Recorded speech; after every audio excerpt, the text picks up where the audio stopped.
আসসালামু আলাইকুম। আজকে আমরা দেখব হচ্ছে ইউনিট 23 স্টে সেফ। ঠিক আছে, নিরাপদে থাকা যেটা ছিল।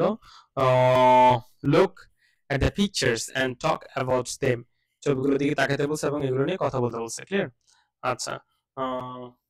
Hold on.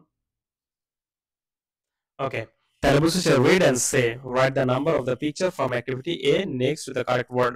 বলছে যে write the number, নাম্বারগুলো লিখতে বলছে of the picture, পিকচার যে নাম্বার দিছে এটা 1 2 3 4 এই যে নাম্বারগুলো যেগুলো দিছে পিকচার ফ্রম অ্যাক্টিভিটি এ, এই অ্যাক্টিভিটি এ, অ্যাক্টিভিটি হচ্ছে কাজ বা ক্রিয়া, এই অ্যাক্টিভিটি এ থেকে নাম্বারগুলো নিয়ে next to the correct word সঠিকভাবে লিখতে বলছে। ঠিক আছে, তাহলে 3 নাম্বার যেটা এটা ছিল সাইক্লোন। এটা কি ছিল? এটার নাম কি ছিল? সাইক্লোন। 4 নম্বর যেটা এটা হচ্ছে রিভার ইরিজন। রিভার অর্থ নদী আর ইরিজন শব্দ হচ্ছে ক্ষয়, নদী ক্ষয়। দেখ এই যে ভেঙে ভেঙে যাচ্ছে এটাকে বলা হচ্ছে নদী ক্ষয়। আর্থকোয়েক, আর্থকোয়েক শব্দ হচ্ছে ভূমিকম্প, এটা হচ্ছে আর্থকোয়েক। ক্লিয়ার? 4 নম্বর যেটা হচ্ছে সুনামি, এটাকে বলে সুনামি। সরি 2 নম্বর যেটা ছিল, 2 নম্বর যেটা ছিল এটাকে বলে সুনামি। এখানে খেয়াল করি টি যেটা ছিল এই টি এর উচ্চারণটা কিন্তু হয় না, কিন্তু বানানে অবশ্যই টি দিতে হবে। ক্লিয়ার? এটা মনে রাখা চাই। এটা আসবে হচ্ছে সুনামি, SUNAMI, সুনামি, কিন্তু বানান করে হবে কি টুসুনামি, টি আসবেই মাস্ট। ক্লিয়ার? উচ্চারণ ক্ষেত্রে সুনামিটা। আচ্ছা, এখানে একটা জিনিস বলে রাখি, সেটা হচ্ছে যে সুনামি হোক, নদী ভাঙ্গন হোক, সাইক্লোন হোক, এই তিনটা বা এছাড়া অন্যান্য যত প্রাকৃতিক দুর্যোগ আছে সবগুলো কিন্তু পূর্বাভাস দেয়া যায়। দ্যাট মিনস পূর্বেই বলা যায় যে সুনামি হচ্ছে বা সুনামি হবে বা নদী ভাঙবে। কিন্তু ভূমিকম্প এমন একটা প্রাকৃতিক দুর্যোগ যার কোনো অগ্রিম বার্তা হয় না। ঠিক আছে, এটা মনে রাখিয়েন, এটা সামনে আসবে আমাদের। মানে প্রাকৃতিক বা একটা সাধারণ জ্ঞান হইতে পারে যে এমন একটা জিনিস যার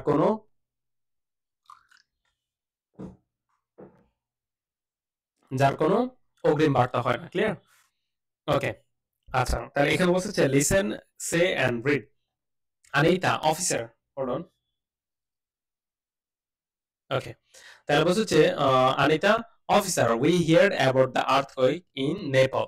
তাহলে অফিসার আমরা হিয়ার শব্দ শুনেছিলাম, অ্যাবাউট সম্পর্কে, ইন দা আর্থকোয়েক ভূমিকম্প সম্পর্কে, ইন নেপাল নেপাল আমরা ভূমিকম্প সম্পর্কে শুনেছিলাম। আর্থকোয়েক উচ্চারণটা কি আসবে? Earthquake, KOAKE, quake, earthquake. It was terrible, terrible শব্দ হচ্ছে ভয়ানক বা ভীতিকর, এটা ছিল খুবই ভীতিকর। Asad, yes I am very sad about it. তাহলে আমি এটা নিয়ে খুবই দুঃখিত। আনিতা, আই এম অ্যাফ্রেড, আমি ভীত। অ্যাফ্রেড শব্দ হচ্ছে ভীত। There are many disasters in the world, পৃথিবীতে অনেক রকমের দুর্যোগ আছে। মেনি ডিজাস্টার্স, ডিজাস্টার্স মিন্স হচ্ছে দুর্যোগ। লাস্ট মান্থ, গত মাসে, we lost some of our land, আমরা আমাদের কিছু অংশ নদী হারিয়েছি, সরি ভূমি হারিয়েছিলাম, ল্যান্ড হারিয়েছিলাম, বিকজ অফ রিভার ইরিজন, নদী ভাঙ্গনের ফলে, বিকজ অফ রিভার ইরিজন, নদী ভাঙ্গনের ফলে। এন্ড লাস্ট ইয়ার, এবং গত বছর, সাইক্লোন, একটা cyclone destroyed many buildings and trees. বলছে যে সাইক্লোন অনেকগুলো ধ্বংস করেছিল, কি ধ্বংস করেছিল? বিল্ডিং এবং গাছপালা। হোয়াটস নেক্সট, এরপরে কি? অফিসার বলছে well the TV news can tell us about cyclones. বলছে যে দ্য টিভি নিউজ যেটা আছে এটা আমাদের বলতে পারে সাইক্লোন সম্পর্কে। And we can often see signs of river erosion, এবং আমরা দেখতে পারি, অফেন সি প্রায় দেখি, অফেন শব্দ হচ্ছে প্রায়। ক্লিয়ার? প্রায় দেখি, সাইন অর্থ হচ্ছে চিহ্ন, তাহলে সাইন চিহ্ন দেখি, কিসের চিহ্ন? অফ রিভার ইরিজন, নদী ভাঙ্গনের। So far no one knows when an earthquake will happen. এই যে লাইনটা এখানে আসছে, সো ফার যতদূর সম্ভব, নো ওয়ান নোজ কেউ জানে না, হোয়েন কখন, অ্যান আর্থকোয়েক উইল হ্যাপেন কখন ভূমিকম্পটা ঘটবে। হ্যাপেন শব্দ হচ্ছে ঘটা। তাহলে অন্যান্য যতগুলো প্রাকৃতিক ডিজাস্টার আছে, প্রাকৃতিক ডিজাস্টার, দুর্যোগ যেগুলো আছে এগুলো সম্পর্কে জানা যায়, কিন্তু আমাদের আর্থকোয়েক সম্পর্কে, মূলত ভূমিকম্প সম্পর্কে জানা যায় না। আচ্ছা, এর বলছে যে Asad, what can we do, আমরা আসলে কি করতে পারি? Officer, we shouldn't worry too much, আমাদের বেশি একটা এটা কি বলে চিন্তিত হওয়া যাবে না। We can prepare for natural disaster, আমরা প্রাকৃতিক দুর্যোগের জন্য প্রস্তুতি নিতে পারি। হিয়ার ইজ আ লিফলেট, এখানে একটা লিফলেট আছে। ওকে, read the question, answer the questions. Read again, আবার পড়তে বলছে, answer the questions, এবং প্রশ্নগুলোর উত্তর দিতে বলছে। Where was the earthquake and you talked about? তাহলে যে sorry Anita, I am extremely sorry, Anita তাহলে কোন আর্থকোয়েক সম্পর্কে বলছিল? আমরা শুনছি খেয়াল আছে না, নেপাল। তাহলে আমরা এটাকে সাজাতে পারি the earthquake Anita talked about was in Nepal. Was in, এই যে ওয়াজ হচ্ছে মডেল অক্সিলারি, মডেল অক্সিলারি পুরো সাবজেক্টের পরে গিয়ে তারপর গিয়ে বসে, তাই না? তাহলে the earthquake Anita talked about was in Nepal, in Nepal, just এতটুকু ছিল। When did Anita's family lose some land? When did, কবে? অতীত, কিন্তু এগুলো বুঝতে হবে স্যার। যখন অতীত বলবে তখন আমাদের ভার্বটা অতীতে বসবে, ঠিক আছে? তাহলে বুঝতে হচ্ছে আমরা এটাকে এভাবে সলভ করতে পারি। দেখেন এখানে লস আছে আর এখানে কি হলো, lost, loss, lost, loss, lost, lost, তিনটা ফরম্যাট সেম। তাহলে বুঝতে হচ্ছে Anita's family lost some land, some land last month, গত মাসে কিছু জমি হারিয়েছিল, তাই না? এরপর কি বললো, why did her family lost some land? কেন তারা কিছু জমি হারিয়েছিল? her family lost some land because of river erosion। আমাদের এখানে কিন্তু টেক্সটে দেওয়া আছে, কোথায়, সরি স্যার, এই যে sir river erosion, because of river erosion, because of river erosion, নদী ভাঙনের ফলে রিভার ইরিজন হলো। তারপর হচ্ছে হোয়াট ডিস্ট্রয়েড মেনি বিল্ডিংস, তাহলে কোন জিনিসটা অনেকগুলো বিল্ডিং ডিস্ট্রয় করেছে? এন্ড ট্রিজ লাস্ট ইয়ার, এবং গাছপালা ধ্বংস করেছে গত বছর। তাহলে আমরা বলতে পারি আ সাইক্লোন, আমাদের এখানে প্যাসেজ ছিল, তাই না? এই যে a cyclone destroyed many buildings and trees last year. তার 5 নম্বর হচ্ছে which natural disaster can the TV news tell us about, তাহলে কোন কোন প্রাকৃতিক দুর্যোগগুলো টিভি নিউজগুলো আমাদের বলতে পারে? The TV news can tell us about cyclones, এখানে আমাদের সাইক্লোন নিয়ে বলতে পারে, যেহেতু এটা বলা আছে সাইক্লোন, শুধু সাইক্লোন কথা আসছে। বাকি অন্যান্য ভাবে যদি বলি মোটামুটি সবই বলা যায়, শুধুমাত্র আর্থকোয়েক ছাড়া। ক্লিয়ার? ওকে, তারপর বলতে হচ্ছে কোথায় গ্রুপ ওয়ার্ক, দলীয় কাজ যেটা ছিল, have you experienced a natural disaster, বলছো যে তুমি কি কখনো প্রাকৃতিক দুর্যোগ এক্সপেরিয়েন্স করেছো, অভিজ্ঞতা নিয়েছো ইন ইউর লাইফ, তোমার জীবনে? What kind of natural disaster was it, আর এটা কি ধরনের প্রাকৃতিক দুর্যোগ ছিল? ওয়েন ওয়াজ ইট, এটা কখন ছিল? অর ইমাজিন আ ডিজাস্টার, আর যদি না যদি হয়ে থাকে অর অর্থ হচ্ছে অথবা, অথবা একটা প্রাকৃতিক দুর্যোগ কল্পনা করতে বলছে। ক্লিয়ার? আমরা অবশ্যই ডেফিনেটলি সবসময় প্রাকৃতিক দুর্যোগের উপর দিয়ে যাচ্ছি। কিছুদিন আগে বন্যা হইলো, ঠিক আছে? এর আগে হচ্ছে খরা ছিল, দ্যাট মিনস পানি শুকায় যাওয়া, কোথাও পানি না পাওয়া, গরম অতিরিক্ত, এগুলো সব হচ্ছে প্রাকৃতিক দুর্যোগ। ক্লিয়ার? ওকে, তারপর হচ্ছে লুক, লিসেন এন্ড সে।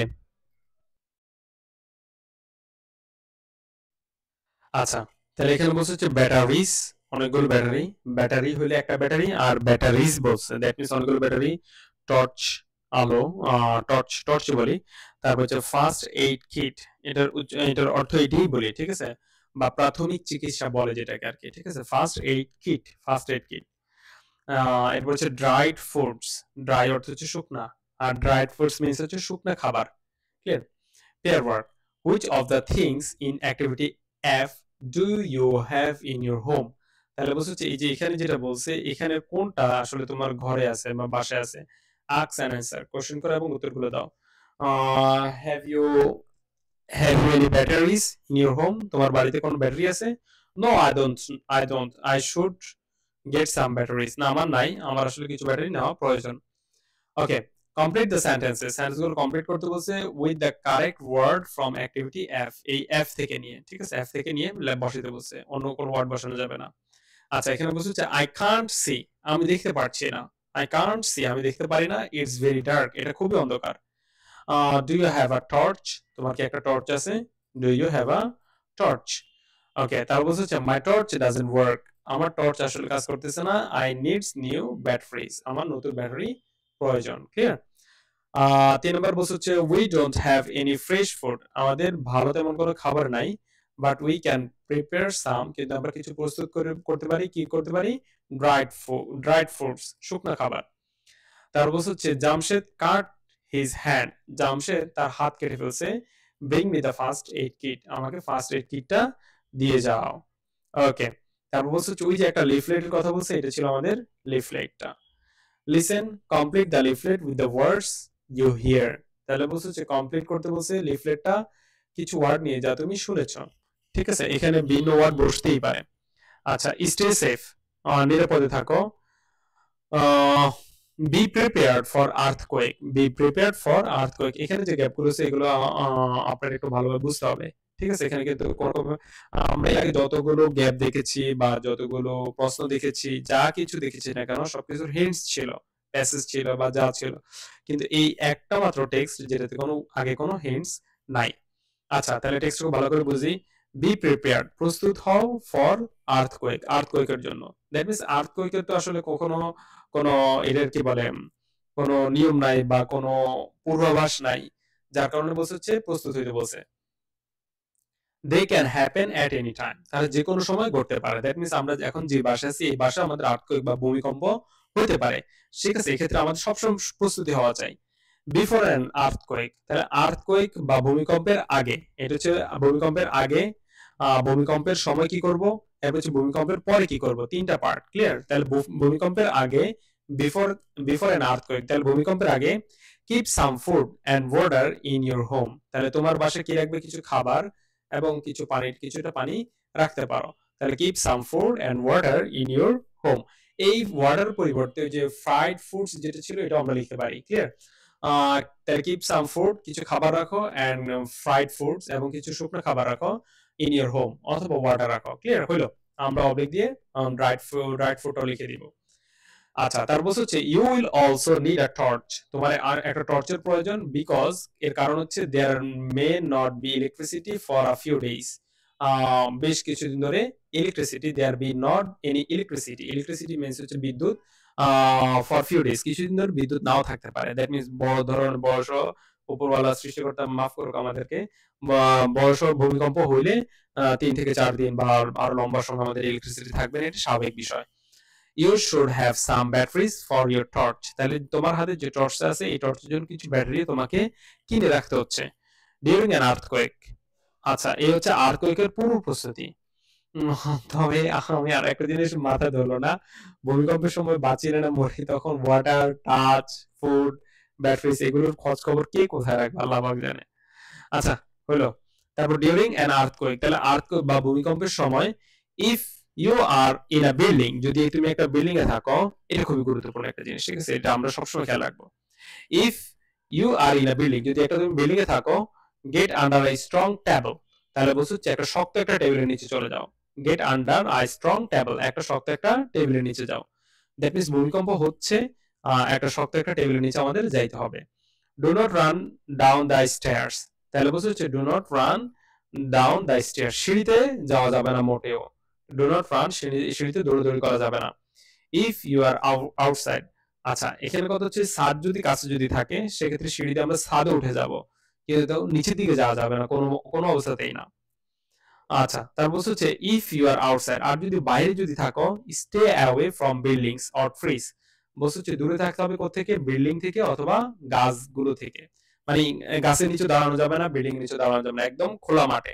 আর ভূমিকম্প হচ্ছে যত দ্রুত সম্ভব বিল্ডিং থেকে বাইরে যেতে হবে, কিন্তু বিল্ডিং থেকে বাইরে হতে যদি না পারি সেক্ষেত্রে হচ্ছে আমাদের পিলার, এটা হচ্ছে এটা আসলে এখানে বলে নেই, যদি সম্ভব যদি হয় আমরা আমাদের বিল্ডিং এর যে কলাম যেগুলো আছে পিলার, পিলারের বরাবর অন্তত কিছুটা হইলো এক সাইড হয়ে দাঁড়াইতে, মাঝখানে থাকা যাবে না। মানে একটা রুমের চার কোনায় চলে যেতে হবে, মাঝখানে থাকা যাবে না, কারণ মাঝখানটা হচ্ছে যে কোনো সময় পড়ে যেতে পারে, কিন্তু পিলার কিছুটা হইলেও সাপোর্ট দিবে, কিছুটা হইলেও। আর যত সম্ভব খোলা মাঠে বা খোলা জায়গায় যাইতে, এটা হচ্ছে ভূমিকম্পের সময় প্রয়োজনীয় দরকারি কাজ। আচ্ছা এবার বলছে হচ্ছে আফটার অ্যান আর্থকোয়েক, এবার ভূমিকম্পের পরে আমরা কি কি করব। Do not go inside a building unless it is safe, বলছে হচ্ছে একটা বিল্ডিং এর ভিতরে যাওয়া যাবে না যতক্ষণ এটা সেফ বা নিরাপদ হচ্ছে।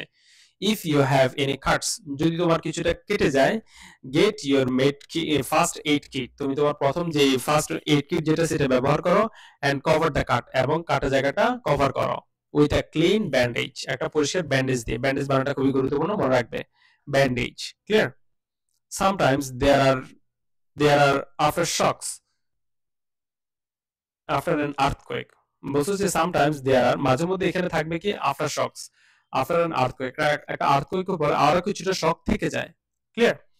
ওকে, read the completed leaflet from activity I, বলছো হচ্ছে activity I থেকে এই লিফলেটটা আবার পড়তে বলছে, answer the questions, এবং প্রশ্নগুলোর উত্তর দিতে বলছে। what can happen at any time, তাহলে যে কোনো সময় কি করতে পারে, earthquakes can happen anytime, earthquakes happen anytime. Why should you keep a torch, কেন একটা টর্চ রাখতে হবে, because there may not be any electricity for a few days after an earthquake, তাহলে আর্থকোয়েকের পরে প্রায় কিছুদিন বিদ্যুৎ থাকবে না, এটা আমাদের কিন্তু এখানে দেওয়া আছে, ক্লিয়ার, বিদ্যুৎ থাকবে না, because there will not be electricity for a few days. ওকে, তাহলে আমরা ওইখান থেকে সাজায় লিখবো, what should you have for your torch, তাহলে টর্চের জন্য কি রাখা লাগবে, you should have some batteries for your torch, তাহলে ব্যাটারির জন্য কিছু টর্চ রাখা লাগবে, ক্লিয়ার, hold on. Okay, তারপর হচ্ছে why should you do if you are in a building, sorry, what should you do, তোমার কি করা উচিত, if you are in a building, যদি তুমি একটা বিল্ডিং এর ভিতরে থাকো, an earthquake, একটা ভূমিকম্পের সময়, যদি তুমি বিল্ডিং এ থাকো কি করবে, get under a strong table, একটা স্ট্রং একটা টেবিলের নিচে যাইতে হবে, and do not run down stairs, এবং সিঁড়িতে যাওয়া যাবে না. why should you keep a first aid kit, তোমাকে কেন ফার্স্ট এড কিট রাখতে হচ্ছে, টু কভার এনি কাটস, যে কোনো ধরনের কাটা অংশ ঢাকার ক্ষেত্রে, উইথ আ ক্লিন ব্যান্ডেজ, পরিষ্কার ব্যান্ডেজ দ্বারা, ইন কেস অফ ইনজুরির সময়, যদি আমাদের ইনজুরি যদি হয় সেক্ষেত্রে আমরা এগুলো ব্যবহার করতে পারি. ওকে, আজকের ক্লাস এতটুকু থাকলো, হ্যাভ আ গুড ডে. সামনের ক্লাসে আমরা ইউনিট 14 আলোচনা করব.